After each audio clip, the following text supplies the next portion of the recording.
Turn the lights out, baby. This one's for the ladies in the house.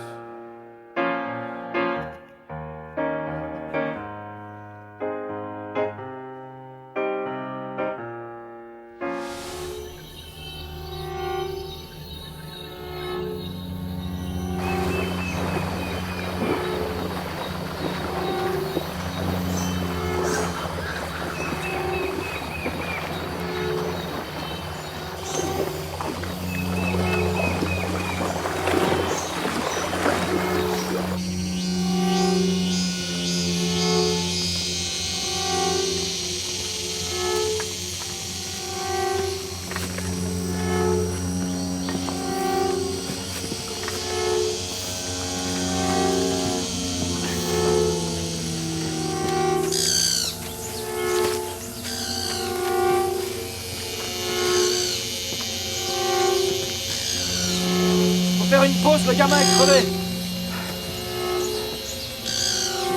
Oh, Robert! Putain, tu fais chier. T'es sûr que tu vas aller dans ce merdier? Bonjour Gaspard. Bonjour. Les confins du monde. C'est aller jusqu'au bout, jouer un personnage comme celui-là, c'est vraiment se donner, j'allais dire comme jamais, d'une certaine façon. Oui, en tout cas, c'est une idée qui est assez séduisante et parlante dans la démarche d'un acteur, oui. C'était pour moi une expérience qui justement me permettait de pousser encore plus loin l'expérience, ouais. Et je pense que c'est ce que Guillaume nous a encouragés à faire. Et c'est ce que Guillaume, à mon avis, essaye de reproduire à chaque fois. Dernièrement, dans ses films, il y a cette démarche de plonger son équipe, ses acteurs, dans un dispositif qui, oui, d'une certaine façon, nous pousse, enfin, en tout cas, nous pousse hors de nos zones de confort et de ce que l'on connaît pour aller vers une forme d'inconnu et essayer de se réinventer et de pousser un peu plus loin l'expérience. J'ai presque envie de dire c'est presque un parcours initiatique. C'est Ouais. qu'au fond, À l'image du film, Ouais. il y a ce récit C'est ça. initiatique. un parcours dans la guerre, dans les situations extrêmes. Ouais, c'est ce qui était intéressant, puisque en fait dans le film, rapidement, on s'aperçoit que ce qui intéressait Guillaume Niclou, c'était pas forcément de dépeindre une réalité historique de façon articulée et précise. C'est plus une toile de fond, une situation, celle de la guerre, qui en fait est une matière très précieuse, puisqu'elle plonge immédiatement les personnages dans ça exacerbe, je pense, toutes les émotions. On rentre dans quelque chose de très primaire, de très instinctif, et qui, oui, était, je pense, un élément très important sur lequel s'appuyer dans ma démarche. Tu vas choisir comment tes prisonniers? Je vais demander les plus maigres. Ils ont faim, ils sont prêts à tout pour bouffer. On va aller voir sa mère cette nuit. T'en as parlé à Sirbon? Non, pourquoi? T'aimes bien discuter avec lui, non? Pourquoi tu dis ça? On prend pas pour un con. Le jeune homme que vous interprétez, Gaspard, qui échappe à la mort, qui est confronté à la mort, qui échappe à la mort, et qui est jeune, qui a l'amour, qui a la vie, et qui est confronté à cette espèce de dilemme entre la vie et la mort. C'est qu'au fond, il est là, il est devant le gouffre quelque part. Après, il y a énormément de façons d'interpréter ce film, comme souvent dans les films de Guillaume, il y a plusieurs niveaux de lecture. Le spectateur choisit un peu où il pose son regard. Mais oui, il y a cette dualité permanente entre la vie et la mort.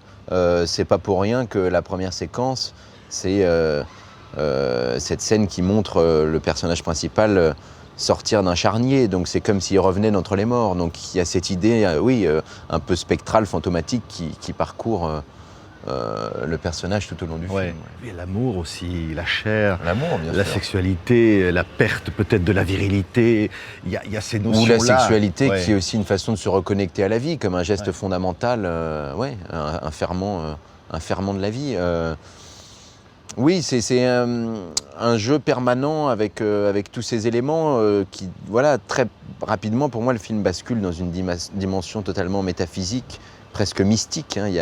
Il y a quelque chose qui est un peu de l'ordre du surnaturel, qui surgit par moments comme ça dans le film, notamment avec le personnage de Saint-Onge, interprété par Gérard Depardieu, Qui est incroyable, qui apparaît, comme ça à des moments clés, de façon, presque surnaturelle, qui est une sorte de guide spirituel. Et on pourrait même pousser la réflexion en se disant que c'est peut-être même une sorte de passeur entre le monde des vivants et celui des morts. Je rentre de Saïgon, là-bas, c'est la grande fête, ça. La décadence. On dirait que les Français célèbrent le champ de ruines qui est devenu l'Europe. Pour me dire ça que vous êtes revenu? Non. Non. J'étais à Cabichotan le jour du massacre, comme vous. Mais je suis parti avant. D'une certaine façon, on est de la même famille. Des rescapés.